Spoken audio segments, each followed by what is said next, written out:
আসসালামু আলাইকুম ওয়া রাহমাতুল্লাহ। দেশের প্রধান প্রধান দৈনিক পত্রিকার শিরোনামে উঠে আসা শীর্ষ সংবাদগুলো নিয়েই হাজির হলাম আপনাদের সামনে। আশা করি সাথেই থাকবেন। দেশের প্রধান প্রধান দৈনিক পত্রিকার শিরোনামে উঠে আসা শীর্ষ সংবাদগুলোর মধ্যে শুরুতেই থাকছে দিনভর শুধুই ভাঙার শব্দ। ফেসিবাদের শেষ চিহ্ন মুছে দিতে সারা দেশে বোলডোজার কর্মসূচি পালিত। ধানমন্ডি ৩২ নম্বরে শেখ মুজিবুর রহমানের স্মৃতি জাদুঘর। বাংলাদেশের স্বাধীনতা ইতিহাসে দলিল এখন শুধুই ধ্বংসস্তূপ। বৈষম্য বিরোধী ছাত্র আন্দোলনের সমন্বয়কদের মতে ফ্যাসিস্টের তীর্থস্থান ছিল এটি, যা মাটির সাথে মিশিয়ে দেওয়া হলো। ছাত্র জনতার এই ক্ষোভ শুধু ৩২ নম্বরেই সীমাবদ্ধ থাকেনি, ছড়িয়ে পড়ে সুধা সদন থেকে সারা দেশে।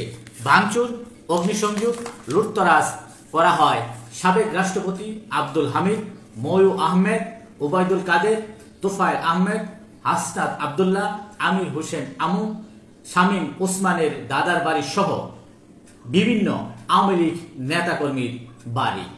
মোট ২৪ জেলায় আওয়ামী লীগের প্রভাবশালী ২৭ নেতার বাড়ি সহ বিভিন্ন স্থানে দলীয় স্থাপনা, নামফলক ও মোরাল ভাঙচুর, অগ্নিসংযোগ ও লুটতরাজ করেন বিক্ষোভকারীরা।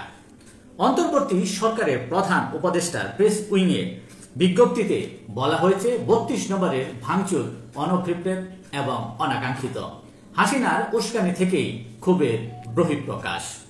পররাষ্ট্র উপদেষ্টা বলেছেন, শেখ হাসিনার বক্তব্য উস্কানিমূলক। ভারতীয় হাই কমিশনারকে ডেকে প্রতিবাদপত্র দিয়েছে পররাষ্ট্র মন্ত্রণালয়। জানা যায়, এতে বলা হয়েছে ভারত যেন তার ভূখণ্ডকে বাংলাদেশে অস্থিতিশীলতা সৃষ্টির কাজে ব্যবহার করতে না দেয়। সেই সাথে শেখ হাসিনার বক্তব্য বন্ধেরও অনুরোধ জানানো হয়।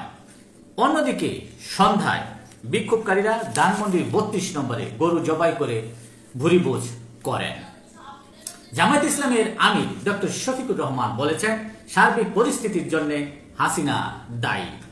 বিএনপির তরফ থেকে আনুষ্ঠানিক প্রতিক্রিয়া না জানালেও বিএনপির স্থায়ী কমিটির সদস্য মেজর হাফিজ বলেছেন, ধানমন্ডির ৩২ নম্বরে যে ঘটনা ঘটছে তা এখনো চলমান। এটি কারা করছে তা আমাদের জানা নেই। এতে সরকারের কি ভূমিকা ছিল তাও আমাদের কাছে নেই। তবে এ ঘটনা ভবিষ্যতের গণতন্ত্রের জন্য বাধা হয়ে দাঁড়াতে পারে বলেও তিনি শঙ্কা প্রকাশ করেন। সরকারি প্রাথমিক বিদ্যালয়ের তৃতীয় ধাপে ঢাকা ও চট্টগ্রাম বিভাগের চূড়ান্ত পর্বে উত্তীর্ণ ৬,৫৩১ জন সহকারী শিক্ষক পদে নিয়োগ বাতিলের রায় দিয়েছে হাইকোর্ট। রাজধানীর শাহবাগে রাস্তা অবরোধ করে বিক্ষোভ করেছেন জুলাই গণ অভ্যুত্থানে শহীদ পরিবারের সদস্যরা। এ সময় গণহত্যার সুষ্ঠু তদন্ত ও দ্রুত বিচারের দাবি করেন তারা। দেশের প্রধান প্রধান দৈনিক পত্রিকার শিরোনামে উঠে আসা আন্তর্জাতিক খবরগুলোর মধ্যে শুরুতে যে খবরগুলো থাকছে তা হচ্ছে, ফিলিস্তিন ইস্যুতে ডোনাল্ড ট্রাম্পের পরিকল্পনায় কি মধ্যপ্রাচ্যে শান্তি আসবে? এদিকে মিশর ও জর্ডান জানিয়েছে তারা গাজায় ফিলিস্তিনিদের তাদের দেশে। মার্কিন পররাষ্ট্র দপ্তর বলছে গাজাবাসীর স্থানান্তর হবে সাময়িক। গাজায় জাতিগত নির্মূলের পরিকল্পনা নিয়ে মার্কিন প্রেসিডেন্ট ডোনাল্ড ট্রাম্পের মন্তব্যের বিষয়ে সতর্ক করেছে জাতিসংঘ মহাসচিব অ্যান্তনিও গুতেরেস।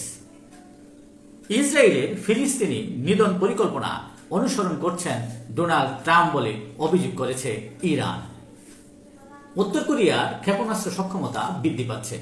এক সামরিক কর্মকর্তা জানিয়েছেন, বিগত কয়েক সপ্তাহে ২০-এর অধিক ক্ষেপণাস্ত্র নিক্ষেপ করেছে উত্তর কোরিয়া এবং এতে তারা সফলতা পেয়েছেন এবং ফলাফল তাদের ফলপ্রসূ বা তারা যে ফলাফল পেয়েছেন লক্ষ্যবস্তুতে আঘাত আনা, সেটি ছিল আশাব্যঞ্জক, প্রত্যাশামূলক।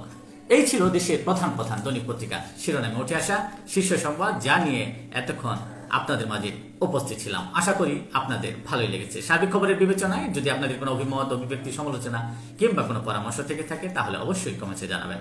আপনাদের কমেন্টসের প্রত্যাশা। আজকের মতো ওয়া রাহমাতুল্লাহ। শুভ সকাল সকলকে।